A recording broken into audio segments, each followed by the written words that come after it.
দিনে প্রচন্ড সূর্য এর গাঢ় নীল আকাশ পুড়িয়ে দিয়ে যায়, আর রাতে শুভ্র চন্দ্রমা তাকে সিক্ত জ্যোৎস্নায় স্নান করিয়ে দেয়। তামসী রাত্রে যখন অসংখ্য জ্যোতিপুঞ্জে আকাশ ঝলমল করে, আমি বিস্মিত আতঙ্কে তাকিয়ে থাকি। এর অভ্রবেদী তুষার মলিনীল হিমাদ্রে স্থির হয়ে দাঁড়িয়ে এর বিশাল নদ নদী প্রবল বেগে ছুটে চলেছে। এর মরুভূমি স্বেচ্ছাচারের মতো তপ্ত বালুরাশি নিয়ে খেলা করছে। আমি নির্বাক হয়ে দেখি, কোথাও দেখি তালিবন গর্ব ঘরে মাথা উঁচু করে দাঁড়িয়ে, কোথাও বিরাট বটবৃক্ষ স্নেহ ছায়ায় চারিদিকে ছড়িয়ে পড়ছে। সবার পরে এক সৌম্য গৌর দীর্ঘকান্তি জাতি এই দেশ শাসন করছে। তাদের মুখ শিশুর সারল্য, দেহে বজ্রের শক্তি, চোখ সূর্যের দীপ্তি, অদম্য সাহস। এই শৌর্য পরাজয় করে আনন্দ আছে। গুরুকে যখন বন্দি করে আনি তখন জিজ্ঞাসা করলাম, আমার কাছে কি রূপ আচরণ প্রত্যাশা করো? সে কি বললো জানো? সে নির্ভয় উত্তর দিল, বললো রাজার প্রতি রাজার আচরণ। শুনে চমকিত হলাম, ভাবলাম না, এই একটা জাতি বটে। আমি তৎক্ষণাৎ তাকে তার রাজ্য ফিরিয়ে দিলাম। সম্রাট মহানুভব। এরপর তার সাথে অন্যরূপ ব্যবহার করা সম্ভব। মহৎ কিছু দেখলেই একটা উল্লাস আসে। সেলুকাস, আমি এখানে সাম্রাজ্য স্থাপন করতে আসিনি, এসেছি শৌখিন দিগ্বিজয়। জগতে আমি আমার কীর্তি রেখে যেতে চাই। তবে সে দিগ্বিজয় অসম্পূর্ণ রেখে চলে যাচ্ছেন। সেই দিগ্বিজয় সম্পূর্ণ করতে হলে আরো কিছু সৈন্য দরকার। অর্ধেক এশিয়া গ্রিক সেনাবাহিনী পদবলে কম্পিত, নিয়তির মতো দুর্বল, হত্যার মতো করাল, দুর্ভিক্ষের মতো নিষ্ঠুর আমি। অর্ধেক এশিয়ার বুকের ওপর দিয়ে আমার এই রক্তাক্ত বিজয়ের অবাধে চালিয়েছি। কিন্তু আশ্চর্য সেলুকাস, বাধা পেলাম এই প্রথম সেই শতদ্রুতি নেই। সম্রাট, কি সংবাদ? যুবককে গুপ্তচর আমাদের এই শিবিরের পাশে নির্জনে বসে শুকনো তাল পাতায় কি সব লিখছিল, আমি পড়তে পারলাম না, তাই সম্রাটের কাছে নিয়ে এলাম।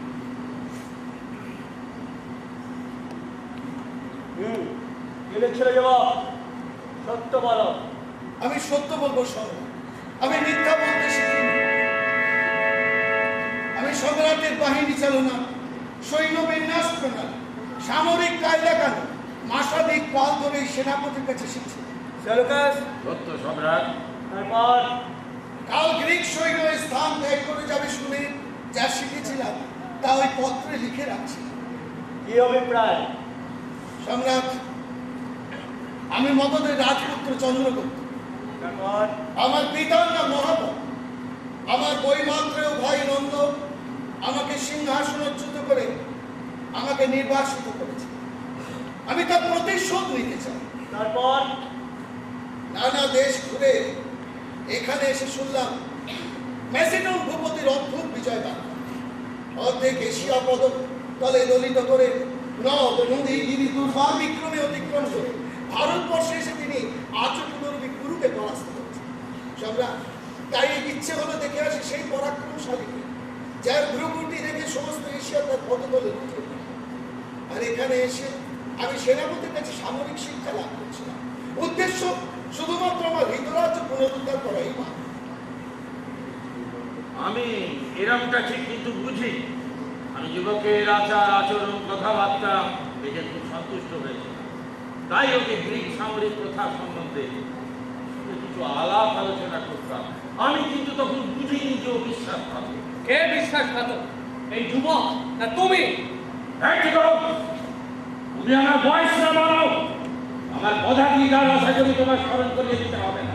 জানি তুমি গ্রিক সেনাপতি, তবু বলছি তুমি বিশ্বাসঘাতক।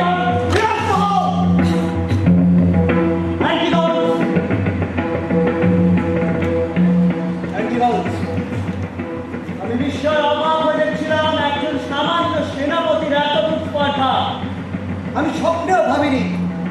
তোমার উত্তরের জন্য এই মুহূর্তে আমার জন্য তোমায় নির্বাচিত করলাম।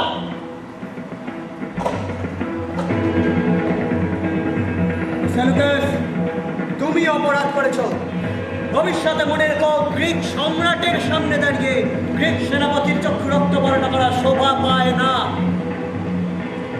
যুবক, সম্রাট, তোমায় যদি বন্দি করি, কি অপরাধী সম্রাট? আমার শিবিরে তুমি শত্রুর গুপ্তচরের মধ্যে প্রবেশ করেছো। এই অপরাধী। এই অপরাধী? হ্যাঁ হ্যাঁ, এই অপরাধী। ভেবেছিলাম সেকেন্দ্র সর্বি, কিন্তু এখন দেখছি তিনি ভীরু, একজন নিরাশ্রয় হিন্দু রাজপুত্র, তার কাছে ছাত্র হিসেবে উপস্থিত, তাকে তিনি ভীত। সেকেন্দ্রের সাথে এত ভীরু তা আমার জানা ছিল না। সেলুকাস, বন্দি করো। আমাকে বন্ধা করে বন্দি করতে পারবেন না সম্রাট। চমৎকার চমৎকার, আমি তোমায় পরীক্ষা করছিলাম মাত্র। তোমায় বন্দি করবো না, তুমি নির্ভয় তোমার রাজ্যে ফিরে যাও। কিন্তু যাওয়ার আগে আর এক ভবিষ্যৎবাণী করে মনে রেখো, তুমি হৃতরাজ্য পুনরুদ্ধার করবে, তুমি দিগ্বিজয় বীর হবে। যাও বীর, মুক্ত তুমি।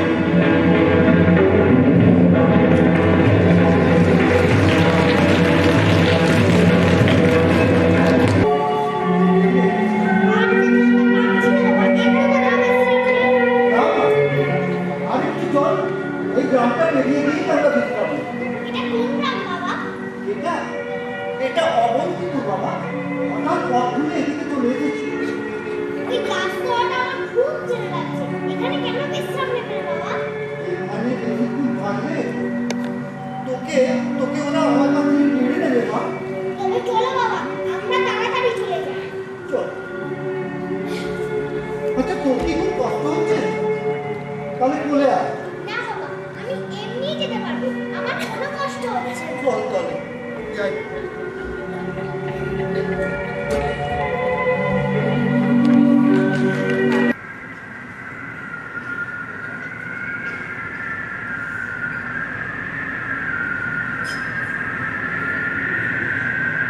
এই বদ্ধ জলার উপর একটা ঝড় কুণ্ডলী উঠছে।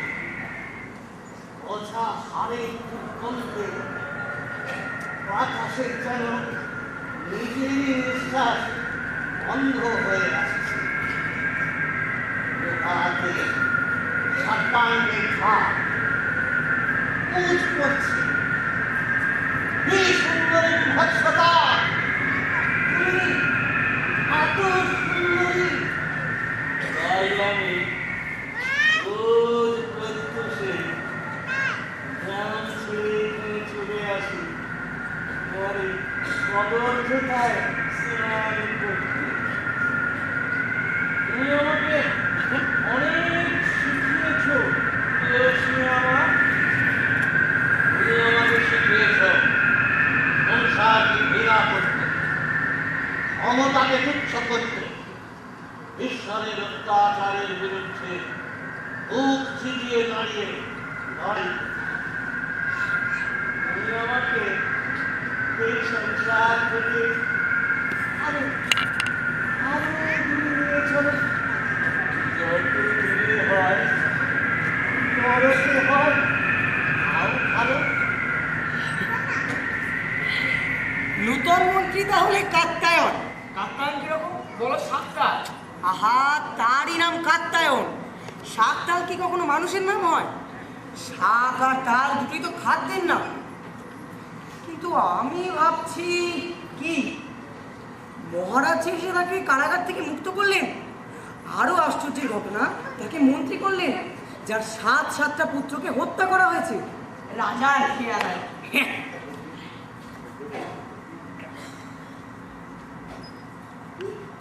এটা কি? এ হলো চাণক্য ব্রাহ্ম। হ্যাঁ, মানুষ লোকে তো তাই বলে, কিন্তু আমার বিশ্বাস হয় না। ও চলো চলো এখান থেকে, মজা। হ্যাঁ চলো।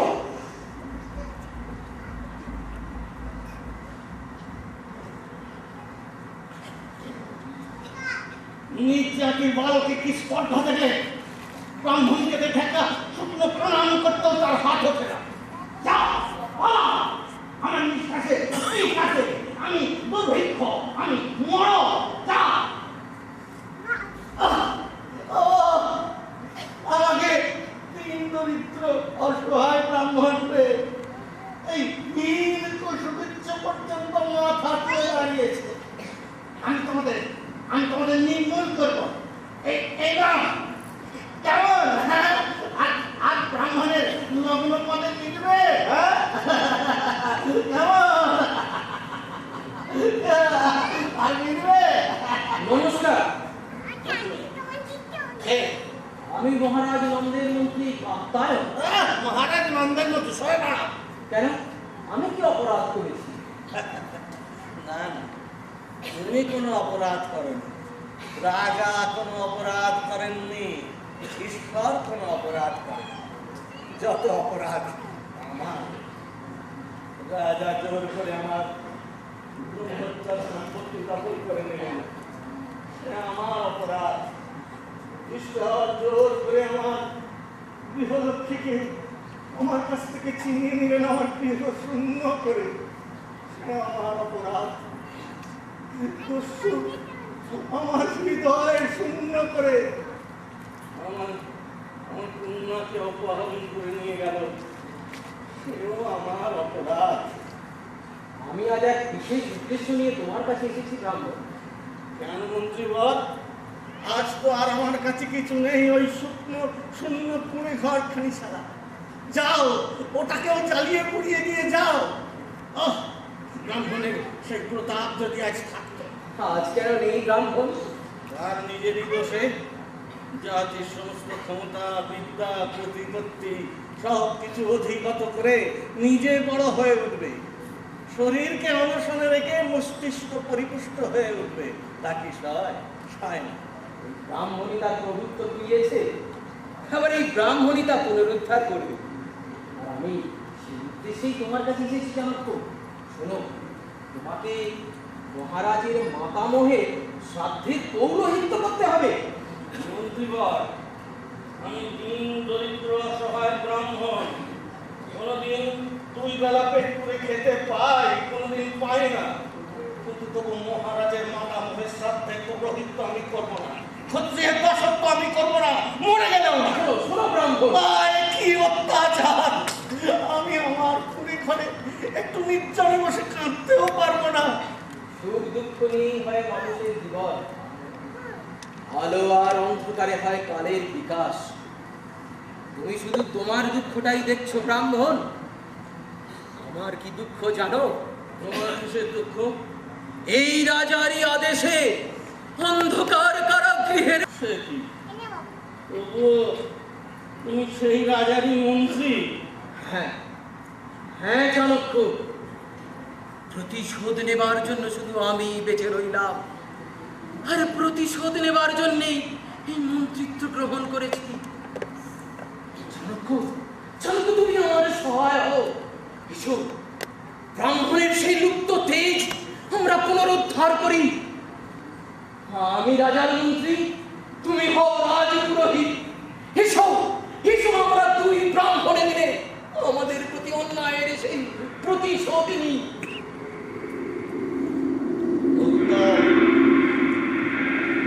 আমি হ্যাঁ বলুন। জানি সব যাবে। এই অবিশ্বাসী বৌদ্ধ যুগ ধরে ফেলেছে সব ব্রাহ্মণের জালিয়াতি, স্বার্থ, সত্যবাচী সব কিছু। ওই বন্যা আসছে, সব ভাসিয়ে নিয়ে যাবে। রাখতে পারবো না কিছুই, কিন্তু তবু প্রলয়ের আগে কলির এই ব্রাহ্মণ একবার তার সূর্যের মতো চলে উঠে সব কিছু সাক্ষাৎ করে দিয়ে যাবে। মন্ত্রী মহাশয়, আমি প্রস্তুত।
তুমি কোন গরম থেকে নাচতে জানো?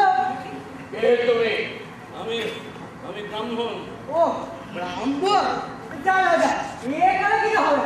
স্ত্রী গো ব্রাহ্মণ, এদের কেমন কিছু বলি?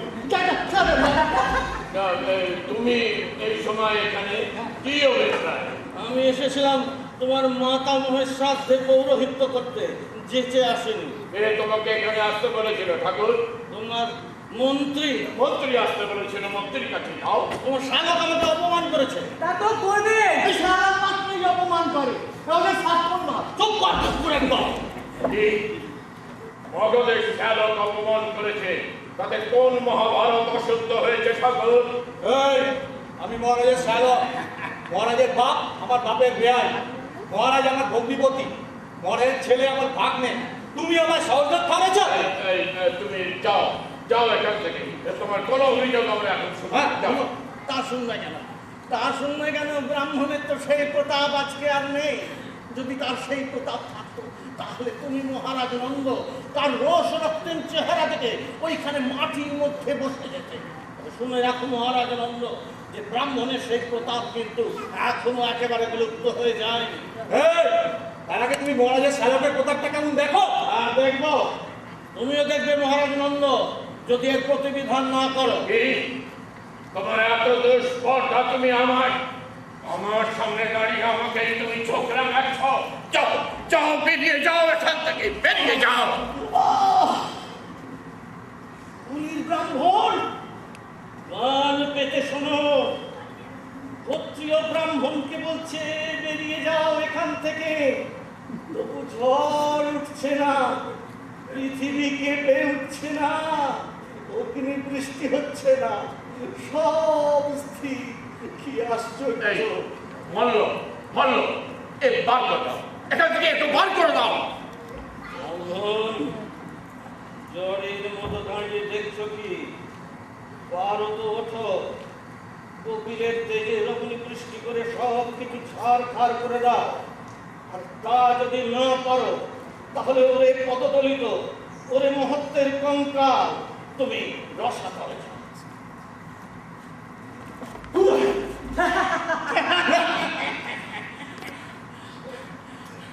যাচ্ছি, তবে যাবার আগে বলে যাই মহারাজ নন্দ, একবার তুমি কলির এই ব্রাহ্মণের প্রতাপ দেখবে। এই নন্দ বংশ আমি ধ্বংস করব, তোমার রক্তে রঞ্জিত হস্তে শিখা বন্ধন করব। মনে রেখো মহারাজ নন্দ, একদিন এই ব্রাহ্মণের, এই ভিক্ষুকের পদতলে জান পেতে বসে তোমাকে প্রাণ ভিক্ষা চাইতে হবে। আর সেদিন সে ভিক্ষা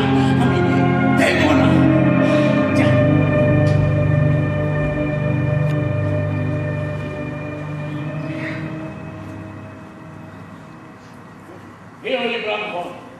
কি হয়েছিল? হবে আবার অপকর্ণ জানোয়ারটা পুরোহিতগিরি করতে এসেছে। এদিকে আমি পুরোহিত এনেছি, ওকে উঠতে বললাম, উঠবে না। তখন ওর গলা ধাক্কা দিয়ে তাড়িয়ে দিলাম। আমার দোষের মধ্যে এই না। ব্রাহ্মণের গলা ধাক্কা দিতে গেলে কেন? আরে আমি মহারাজের শ্যালক। মহারাজ ওর ভগ্নিপতি। ওনার বাবা মহারাজের শ্বশুর। একেবারে আনন্দটা মাটি করে নিয়ে চলে গেল। মন্দ কি? বেশ তো নতুন রকম হলো। সাথে এত মজা, তার আগে এত দেখি। শ্রাদ্ধ কিরকম? সে তো শ্রাদ্ধ 3 রকম। এক বাপের শ্রাদ্ধ, এক বাপের শ্রাদ্ধ, তার নাম হচ্ছে ছাদ্য। 2 মেয়ের বিয়ে, তার নাম হচ্ছে ছাদ্য। আর 3 এই টাকার ছাদ্য, তার নাম হচ্ছে এই বিচার সভা। আর দুধের বাপের ছাদ্য, তার নাম কি এখানে যা হচ্ছে?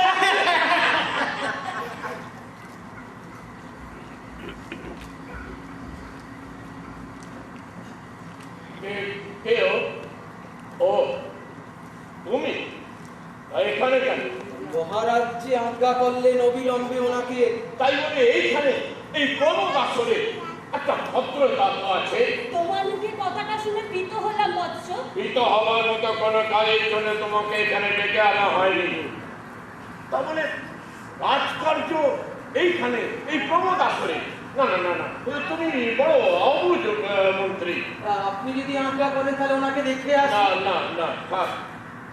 মল্ল মল্ল, যাও তোমরা একটু এখান থেকে যাও।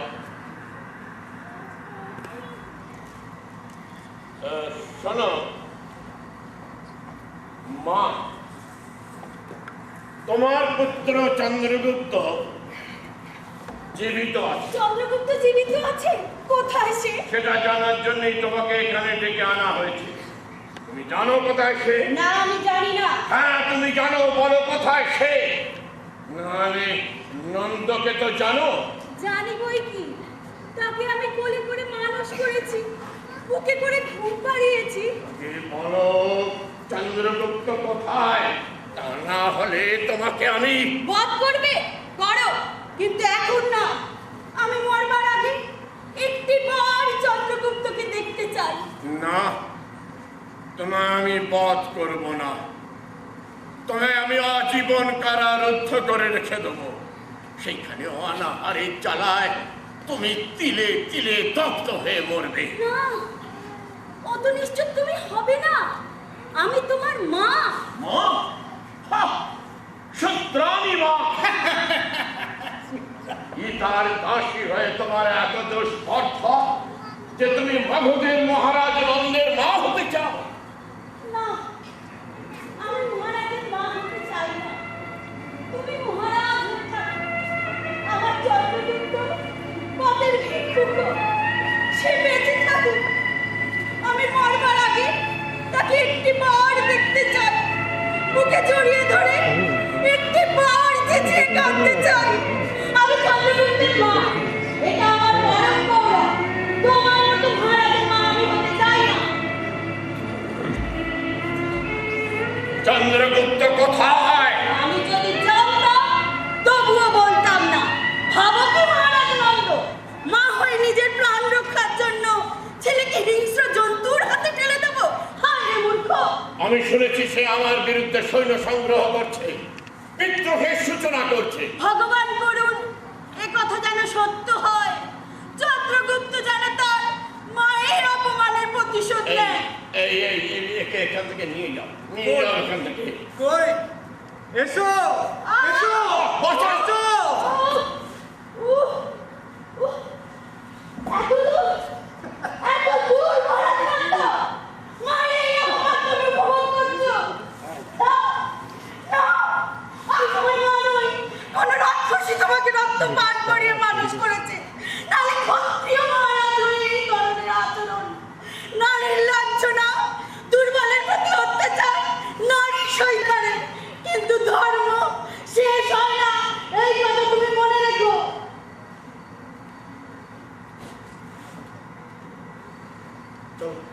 চলো। আবার বলছি, বলো বলো চন্দ্রগুপ্ত কোথায়? বলো চন্দ্রগুপ্ত কোথায়? তোমার সামনে নয়। আসন্ন চন্দ্রগুপ্ত জীবিত থাকতে তার মায়ের অপমান এর প্রতিফল তুমি পাবে নন্দ। চলে এসো মা।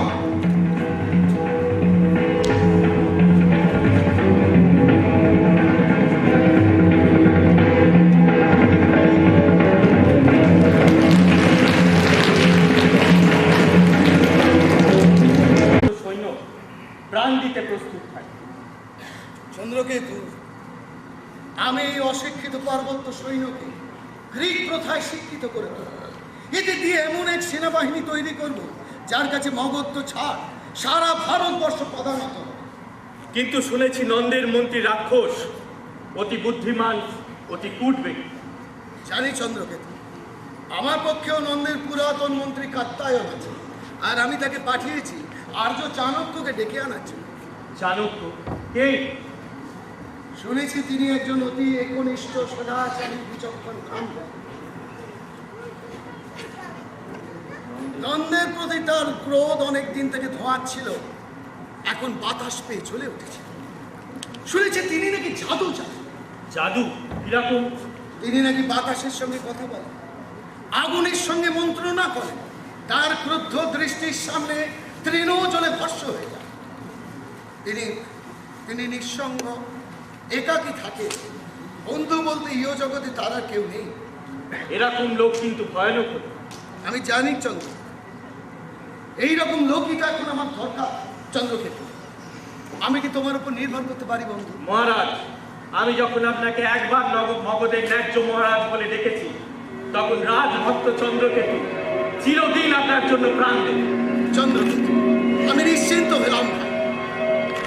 চন্দ্রগুপ্ত আর্য কাত্তায়ন কই? আর্য চাণক্য কই?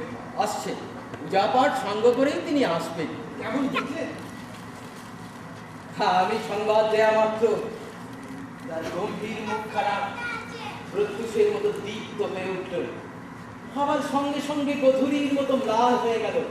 তার দেহখানা প্রদীপের শিখার মতো কেঁপে উঠে আবার আস্তে আস্তে স্থির হয়ে গেল। ঠোঁটের কোণে এক ব্যাঙের হাসি জেগে উঠে আস্তে আস্তে মিলিয়ে গেল। তার কালো চোখ দুটির তীক্ষ্ণ দৃষ্টি দূরে শূন্যে চেয়ে রইল। কখন আসবে? তিনি তো বললেন আমি পূজা পাঠ সামনে করে আসছি, এসে যাবে। ওই তো উনি আসছেন। আসুন আসুন।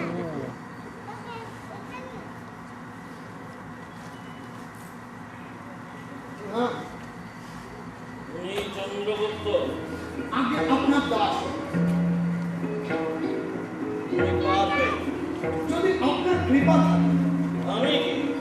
কেউ তিন ব্রাহ্মণ, তুমি একাই পারবে। কিন্তু আমি শুনেছি চাণক্য পণ্ডিত। বিচক্ষণ, বুদ্ধিমান, কূট, তাই না? ঠিকই শুনেছ। আর একটা কথা শোনোনি যে তার হৃদয় বলে কিছু নেই, তার মেরুদণ্ড ভেঙে গিয়েছে। এই অক্ষ দেখছো, এখানে রক্ত নেই, সব জমাট বেঁধে গিয়েছে, সারা দেহে বইছে ইমানি প্রবাহ। আমি সব শুনেছি। আপনি শুধু আমার অভিষ্ট লক্ষ্যে পৌঁছতে আমাকে সাহায্য করুন। ওঠো, তুমি পারবে।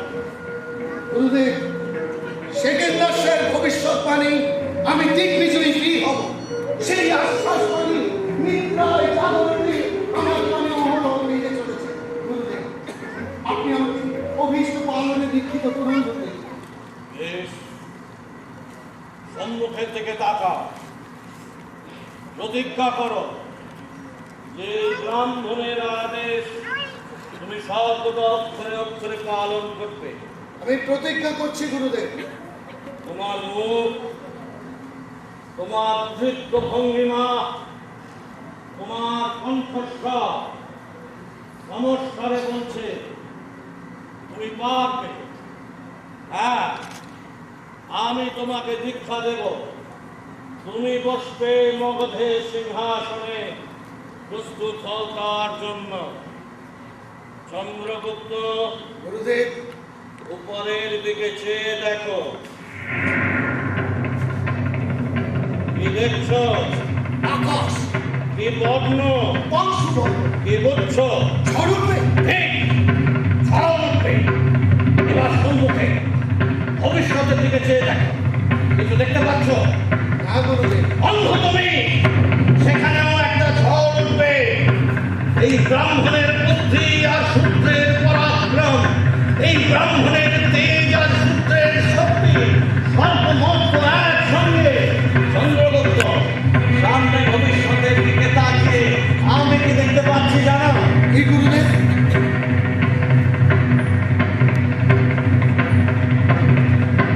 জলধি থেকে জলধি পর্যন্ত বিস্তৃত এক মহা সাম্রাজ্য, তার প্রতিষ্ঠাতা তুমি আর তার পুরোহিত এই তিন ব্রাহ্মণ চাণক্য।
বীরবর সেকেন্দার সাহেব মৃত্যু হয়েছে।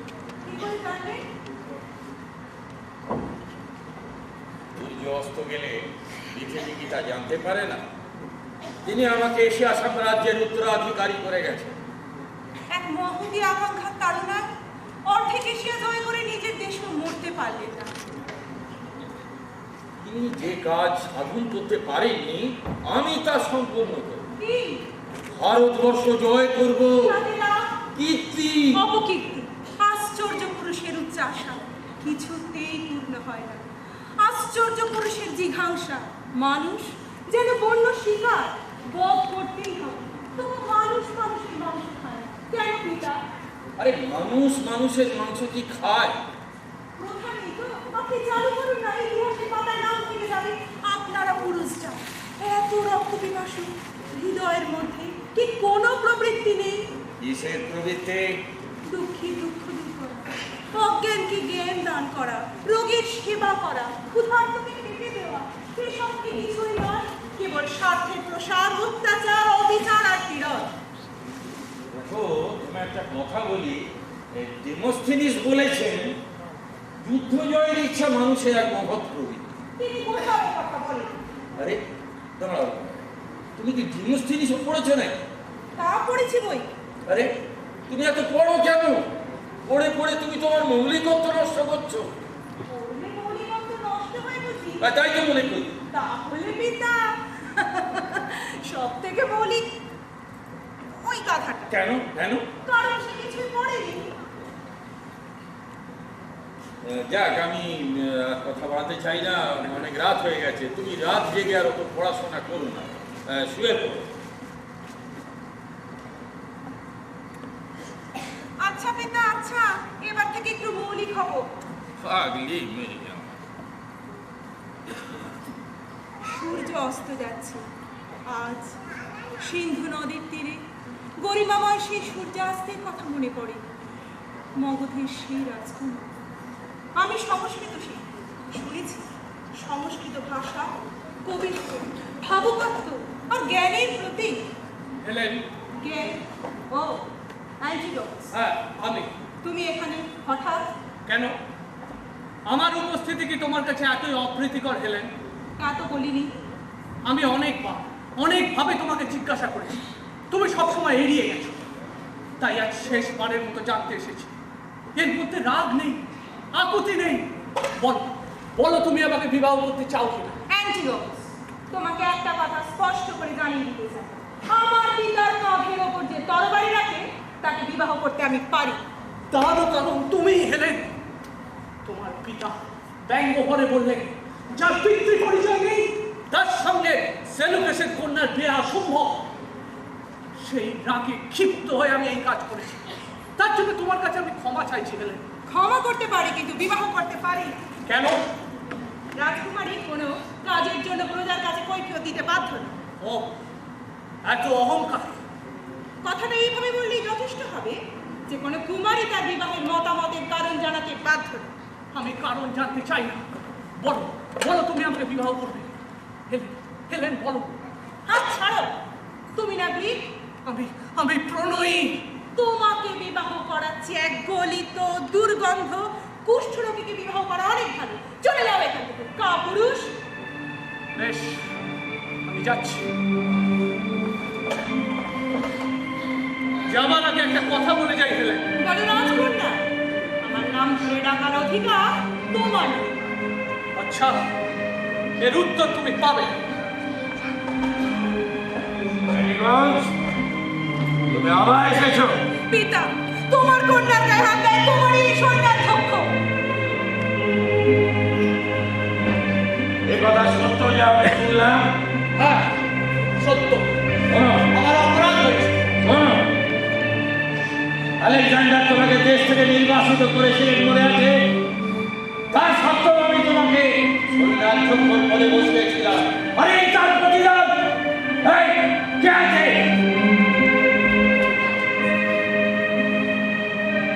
মন্ত্রিকা, তোমার শাস্তি মৃত্যু। যাও, কথা বলতে চাই। দাঁড়াও। পিতা, তোমার ওই অপরাধীদের মুখে ও অপরাধ স্বীকার করেছে, তখন তুমি পদচ্যুত করে নির্বাসিত হবে। সেটাই হবে এর উপযুক্ত শাস্তি। না, আমি অপরাধ করেছি, দণ্ড দাও। সেলুকেসের কাছে আমি ক্ষমা চাই। পিতা,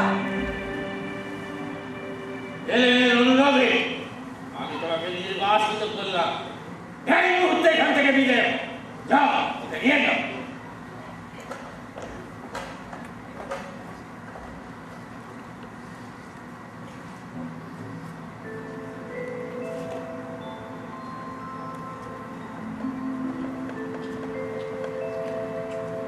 যদি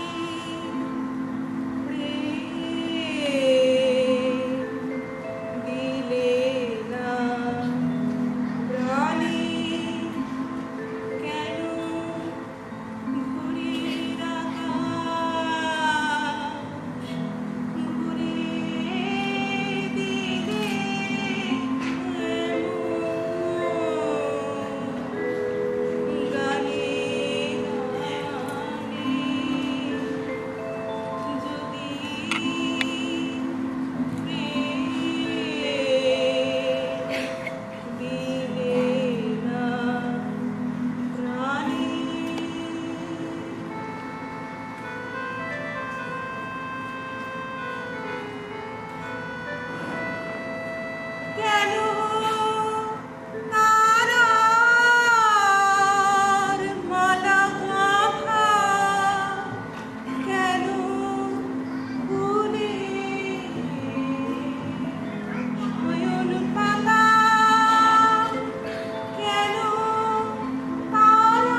জিজ্ঞাসা করেছো, আবার এই একই কথা এত রাত্রে জিজ্ঞাসা করতে এসেছো কেন?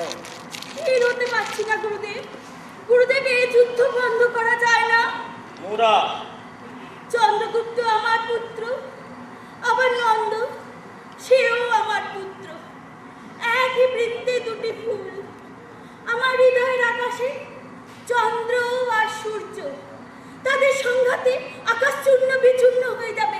না গুরুদেব না, এই যুদ্ধে কাজ নেই। চন্দ্রগুপ্ত আমার পথের ভিক্ষুক হোক, বিবাদে কাজ নেই গুরুদেব। নারী, সামনে কালের সংহার মূর্তি, দেখছো না আকাশ কেমন স্থির? রুদ্ধশ্বাস এসে যেন ঝড়ের প্রতীক্ষা করছে। সমস্ত কিছু প্রস্তুত, এখন নারীর কাকুতি মিনতি শোনার সময় নয়। যাও, শিবিরে যাও। কিন্তু গুরুদেব, এ যুদ্ধ অনিবার্য। তুমি যাও। নারী, তুমি কি বুঝবে প্রতিহিংসার জ্বালা? এ মূর্মদাহ তুমি কি বুঝবে? চাণক্য, এ কাত্যায়ন, হ্যাঁ, কি সংবাদ কাত্যায়ন? সংবাদ আছে। কিরকম? নন্দের বৃদ্ধ মন্ত্রী রাক্ষস আমার কাছে এসেছিলেন। এসেছিলেন নাকি? তা কি উদ্দেশ্য? তিনি সন্ধির কথা বলছিলেন। কি বললেন? তিনি অনেক অবান্তর কথা বলার পর বললেন যে ভাইয়ে ভাই যুদ্ধ কেন, রাজ্যটা তো সমান ভাগে ভাগ করে নিলেই হয়। চন্দ্রগুপ্ত সেখানে ছিল? চন্দ্রগুপ্ত সেখানে ছিল। চন্দ্রগুপ্ত কিছু বলেছিল? না, চন্দ্রগুপ্ত কিছু বলে। তুমি? আমি বললাম তোমার সঙ্গে পরামর্শ করে তারপর আমি তাদের বলে পাঠাবো। খুবই বিচক্ষণ নন্দের এই মন্ত্রী মুদ্রা রাক্ষস, পরাজয় অনিবার্য থেকে খাসা চাল চলেছে। আচ্ছা, তুমি এখন শিবিরে যাও। আচ্ছা, শোনো শোনো, চন্দ্রকেতু কোথায়? চন্দ্রকেতু চন্দ্রগুপ্তেরই শিবিরে। যাও, তাকে একবার পাঠিয়ে দাও। ঠিক আছে।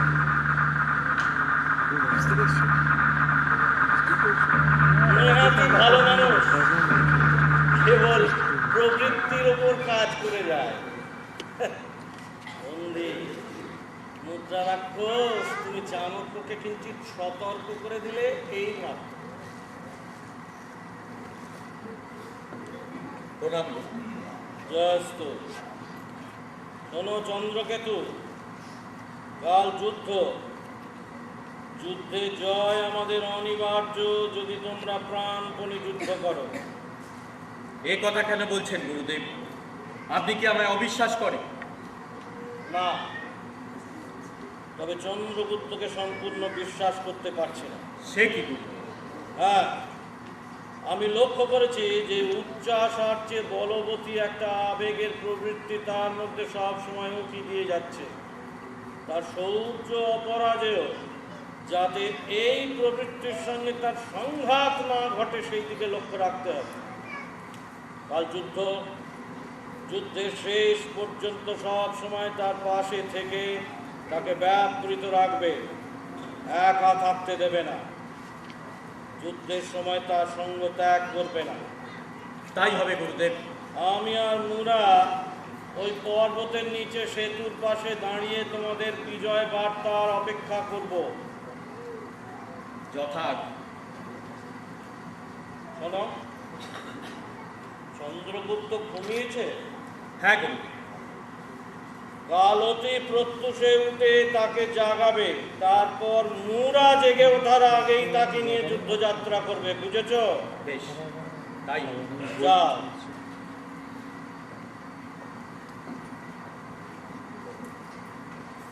সরল নির্বোধ যুবক পরের জন্য সর্বস্ব পণ করে বসে আছে। চন্দ্রগুপ্ত তোমার কে, মূর্খ?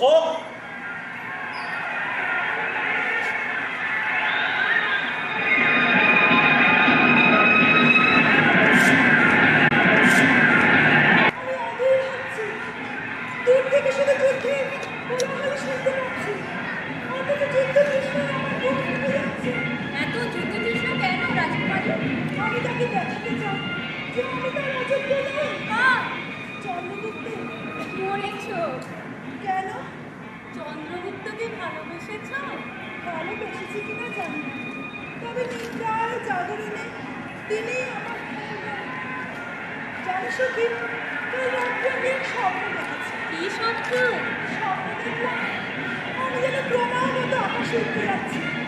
কেবলমাত্র দুটি জিনিস দেখতে পাচ্ছি, পৃথিবী আর চন্দ্রগুপ্ত। পরে আরো আরো উপরে উঠে যাচ্ছি। পৃথিবীটা ক্রমে ক্রমে ছোট হয়ে এলো, পরে আর তাকে দেখা গেল না। কিন্তু সূর্যের মতো জ্বলতে লাগলো চন্দ্রগুপ্ত। বলেছি তো ভাই, তুমি মরেছো। কিসে? ওই রোগে। কি রোগে? ভালোবাসায়। তবে যে বললে রোগে। আরে ওইটাই তো রোগ। তবে যেন আমি ওই রোগেতেই মরি। এর যে সুখের মৃত্যু আমি আর চাই না। কি দাদা, কি সংবাদ? আমার অশ্ব হত হয়েছে, অন্য অশ্ব চাই। যুদ্ধের সংবাদ কি? আমাদের পরাজয়। সে কি পরাজয়? চন্দ্রগুপ্ত কোথায় দাদা? চন্দ্রগুপ্ত বিপন্ন, আমি তার সাহায্যে যাচ্ছি। দাঁড়াও, আমি তোমার সঙ্গে যাব। আমার অশ্ব প্রস্তুত করতে বলো। বেশ, তাই বলছি। তোমার শিবির রক্ষা করো। মাহেশ্বরী, সুযোগ যখন পেয়েছি যেন কৃতকার্য হই। এই বরদা তিনি বিপন্ন, আমি যেন তার প্রাণ রক্ষা করতে পারি। আসছি দাদা। হে মাহেশ্বরী, ও মাহেশ্বরী, যে শক্তি বলে তুমি দানব জয় করেছিলে, সেই শক্তির এখনো আমার দাও মা।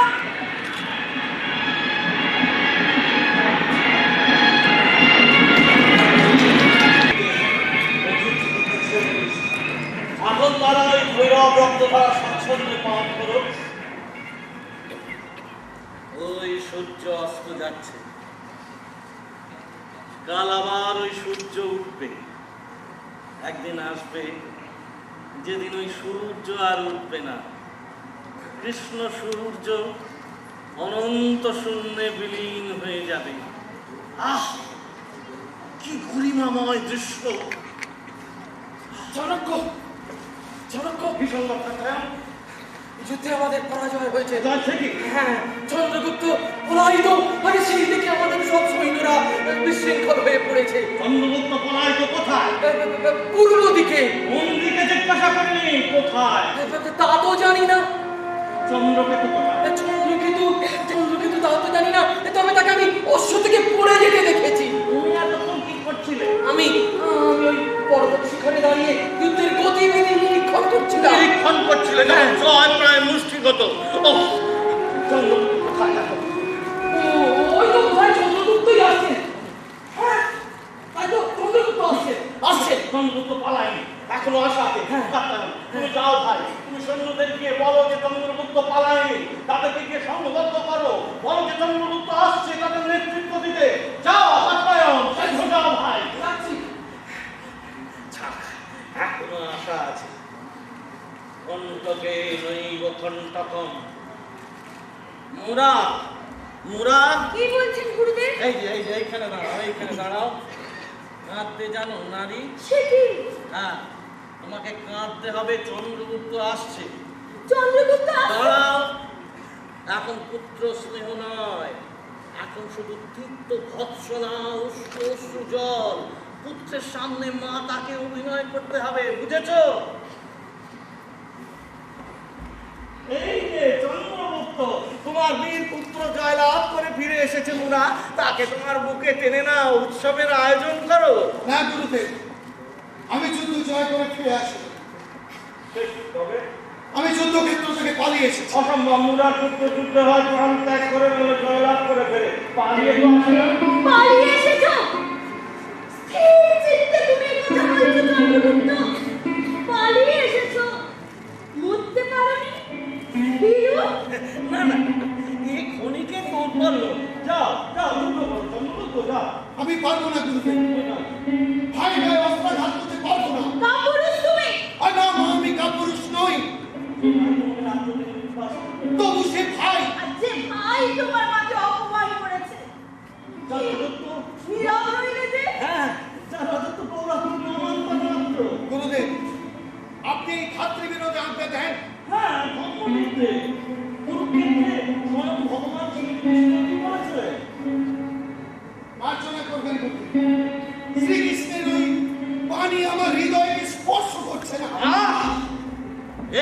এই আর্যাবর্ত গেল।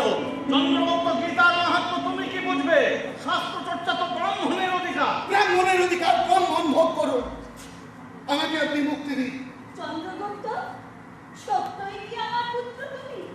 যে নন্দ তাকে মার্জনা করো মা। মার্জনা সর্বাঙ্গে দিবারক্ত শত বৃশ্চিকের দংশনের জ্বালাকে শীতল করতে পারে একমাত্র ওই নন্দের রক্ত।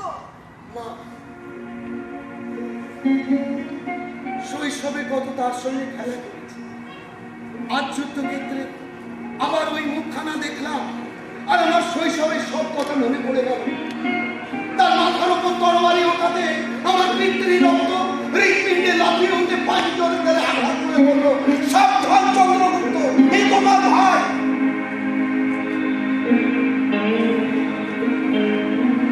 জগতের সিংহাসন কি ভাইয়ের থেকেও বড় মা?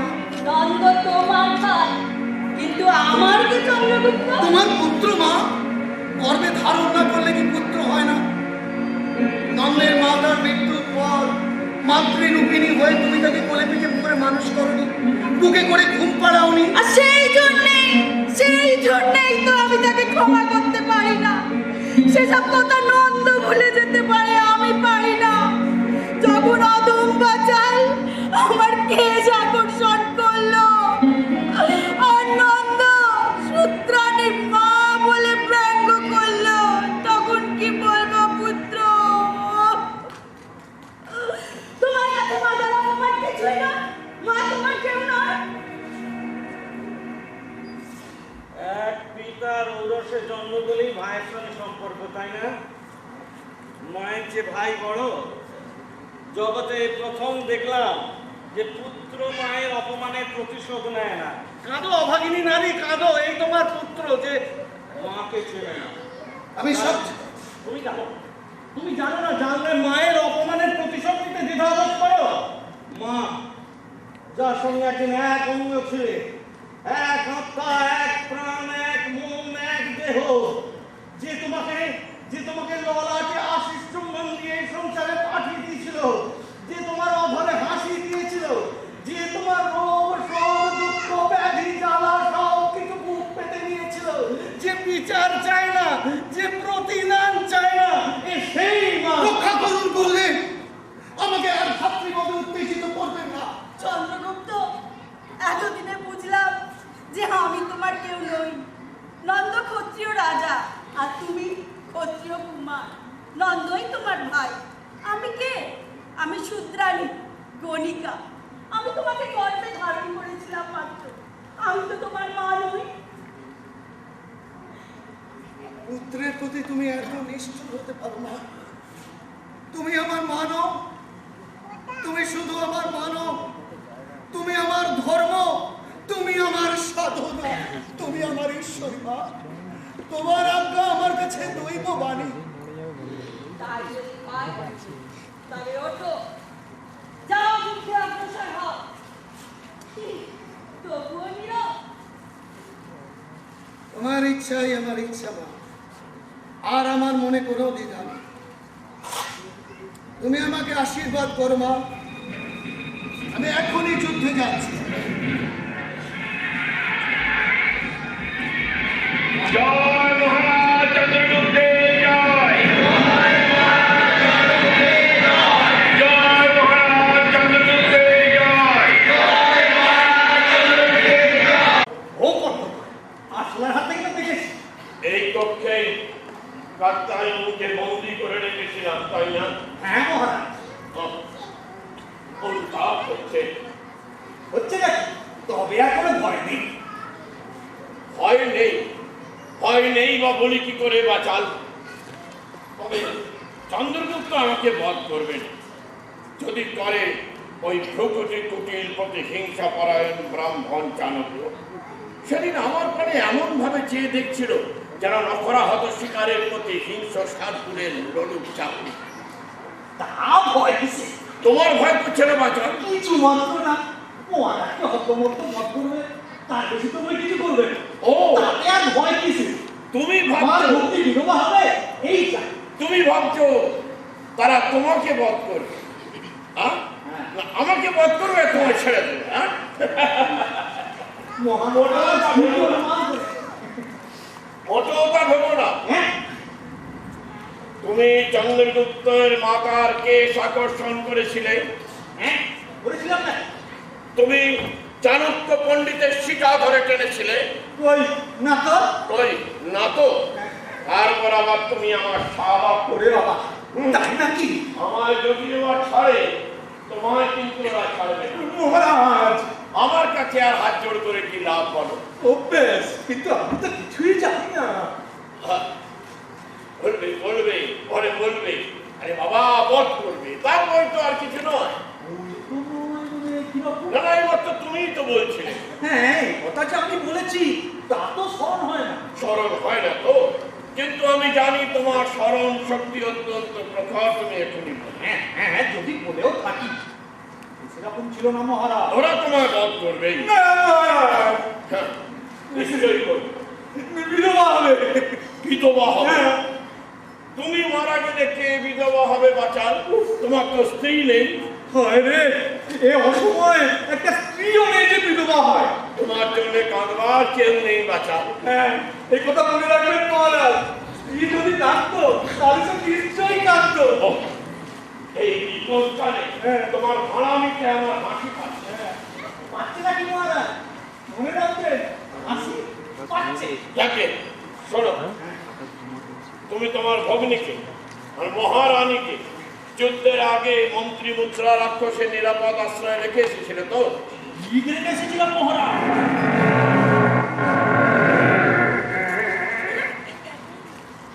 ও ও কিসের শব্দ বাজার? দরজা খোলার শব্দ এলা বুঝি? এই যে মহারাজ, বিশ্বাসঘাতক, আমি বিশ্বাসঘাতক। আর শৈশব আমার পিতার অন্নে পুষ্ট হয়ে তিনি তোমারও পিতা, চন্দ্রগুপ্তেরও পিতা। আমি তোমার পিতার বিরুদ্ধে কোনো অন্যায় কাজ করিনি। আমি তার এক পুত্রের বিরুদ্ধে অন্য পুত্রের পক্ষ নিয়েছি মাত্র। আর দাসী পুত্রের পক্ষ নিয়েছিলেন। লজ্জা করে না ব্রাহ্মণ? তুমি এবং চাণক্য দুজনেই ব্রাহ্মণ। আর্য দ্বিজ হয়ে অনার্য পার্বত্য সেনার সাহায্য নিয়ে ষড়যন্ত্র করে ক্ষত্রিয়কে সিংহাসনচিত করে আর দাসী পুত্রকে তুমি আজ মগধের সিংহাসনে বসিয়ে এক সূত্র, চার সূত্র আজ মগধের সিংহাসনে। কিন্তু দৈব এই সব সব তোমার কীর্তি কাত্তায়ন। মাথা নিচু করে দাঁড়িয়ে রইলে বিশ্বাসঘাতক। আমি চিরদিন বিশ্বাসঘাতক ছিলাম না নন্দ। তুমি আমাকে বিশ্বাসঘাতক করে তুলেছ। তুমি আমার সাতটা পুত্রকে এই কারাগারে নিক্ষেপ করে বধ করেছ। আমি আমার বৃদ্ধহীন দৃষ্টির সামনে এই অন্ধকার কারাগৃহে আমার চোখের সামনে তাদেরকে অনাহারে কুকড়ে কুকড়ে মরতে দেখেছি। মরবার আগে তারা তোমাকে অভিশাপ দিয়ে গেছে। আমায় বলে গেছে, বাবা এর প্রতিশোধ নিও। মহারাজ, তুমি আমার সাতটা পুত্রকে হত্যা করলে, যারা শিশুকালে তোমারই সঙ্গে খেলা করত, যারা তোমার কোনো অনিষ্ট করেনি। ব্রাহ্মণ ব্রাহ্মণ ব্রাহ্মণ, আমি অন্যায় করেছি, ঘোরতর অন্যায় করেছি। আগে আগে আমি এত পাষণ্ড ছিলাম না। সঙ্গ দোষ আমাকে পাষণ্ড করে তুলেছে। মহারাজ, তুমি কি করে এত নিষ্ঠুর হলে? তোমাকে তো সেই শিশুকাল থেকে দেখছি। তোমাকে কত কোলে পিঠে করে মানুষ করেছি। তুমি এত নিষ্ঠুর হলে কি করে? তুমি তুমি আমায় ক্ষমা করো ব্রাহ্মণ। আমি তোমার ক্ষমা করলাম নন্দ। আমি আমি এ সংসার ত্যাগ করে চলে যাব। আমি সন্ন্যাসী হয়ে যাব। উত্তম প্রস্তাব। এ সংসারে অনেক হাঙ্গামা, এর মধ্যে না থাকাই ভালো। যাক, তবে আমরা মুক্ত। না না, তোমাদেরকে মুক্তি দেবার অধিকার তো আমার নেই। তবে মন্ত্রী চাণক্যকে ব্যাপারে আমি বলবো।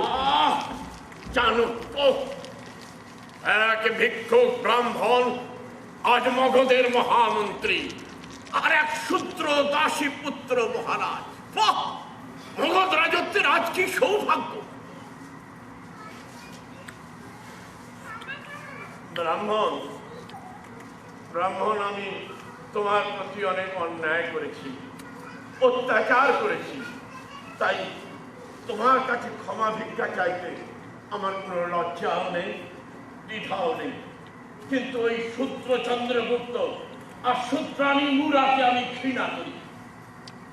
মহারাজ, তোমার মুক্তির জন্য আমি চাণক্যকে অনুরোধ করব।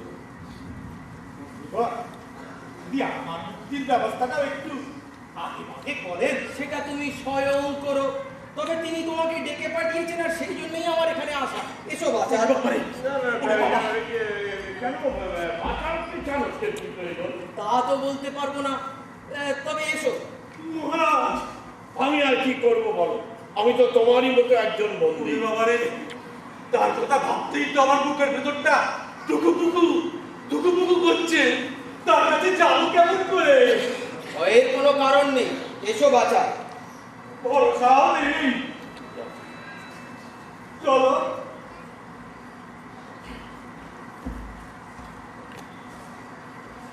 এক শূদ্র দাসী পুত্র আজ মগধের সিংহাসন।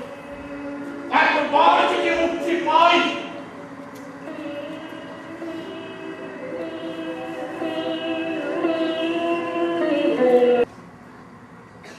ফিরে যাব কোথায়? নিশ্চিন্ত আলস্যে, নিষ্কর্ম বৈরাগ্যে? না, তার চেয়ে ভালো। এতে প্রতিহিংসার তীব্র জ্বালা আছে, উত্তেজনার কটু উন্মাদনা আছে, পতনের নিশ্চিত লক্ষ্য আছে। হে অদৃশ্য মহাশক্তি, আমি তোমার কাছে আত্মবিক্রয় করেছি। তুমি আমাকে হাত ধরে নিয়ে চলো দূরে, আরো দূরে।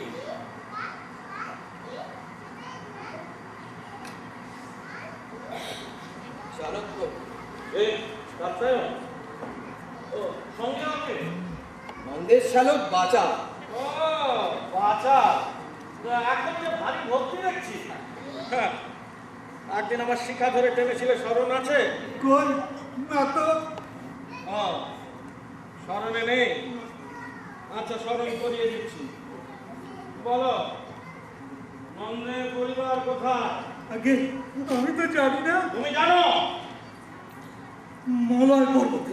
কাত্যায়ন সেখানে সৈন্য পাঠাও, আর এ সংবাদ যদি সত্য হয় তাহলে একে ছেড়ে দেবে, আর না হলে এর প্রাণদণ্ড হবে। এসো। প্রাণদণ্ড হবে? হ্যাঁ, প্রাণদণ্ড হবে। আমার ভগ্নি তো সেখানে নেই। বাচাল, বক্র সাপ নিয়ে খেলা করছো মনে থাকে? সত্য বলে শেষবারের মতো জিজ্ঞাসা করছি, নন্দের পরিবার কোথায়?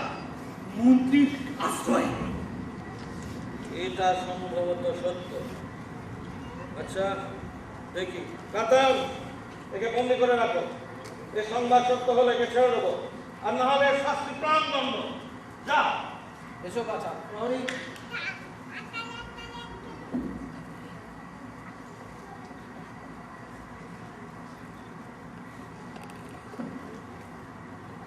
এই পৃথিবীতে কিছুই খেলা যায় না। আবর্জনাও সারে পরিণত হয়, পুলিশের দুর্গন্ধ পারিজাত ফুলের সৌরভে পরিণত হয়। তবে জানা যায়, কি ভাবছো কাতায়ন? ভাবছি মানুষ এত নীচ হতে পারে। অত্যাচার, পীড়ন, হত্যা সব সওয়া যায়, কিন্তু এই কৃতজ্ঞতা, এই অসহ্য। মানুষের এই কৃতজ্ঞতা থেকে রাজনীতির জন্ম।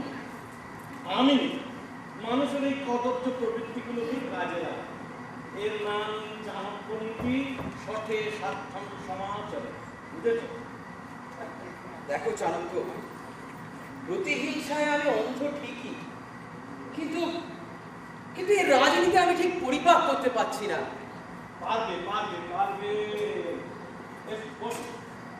আমি তোমাকে পুরো বিশ্বাসঘাতক বানিয়ে ছেড়ে দেবো। স্বার্থকে আমি সূক্ষ্ম কলাবিদ্যা হিসাবে অভ্যাস করি, তোমাকে শিখিয়ে দেবো। কিন্তু এই অন্যায়। পাণিনির সূত্রে আছে নির্বাণ ও বাতে, অর্থাৎ কিনা। ও আবার পানিনি। বলো, কে বলে অন্যায়? সমাজ, মানি না। বিবেক, বিবেক একটা কুসংস্কার, ঈশ্বর নেই।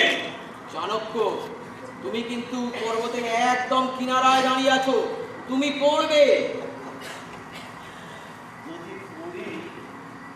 যদি পড়ি তাহলে একটা উল্কা পাথর জগৎ চেয়ে দেবে, বুঝেছ?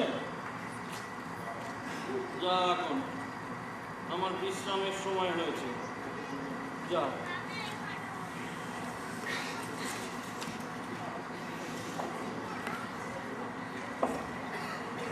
শোনো, প্রস্তুত থাকে জানো? কি? যুবকাষ্ঠ, খড়গ, বলির জন্য অভাব হবে না।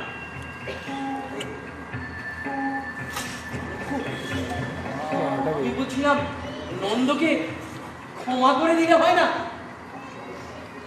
হয়, তবে তা হবে না। যা, প্রস্তুত থাকে যেন সব কিছু।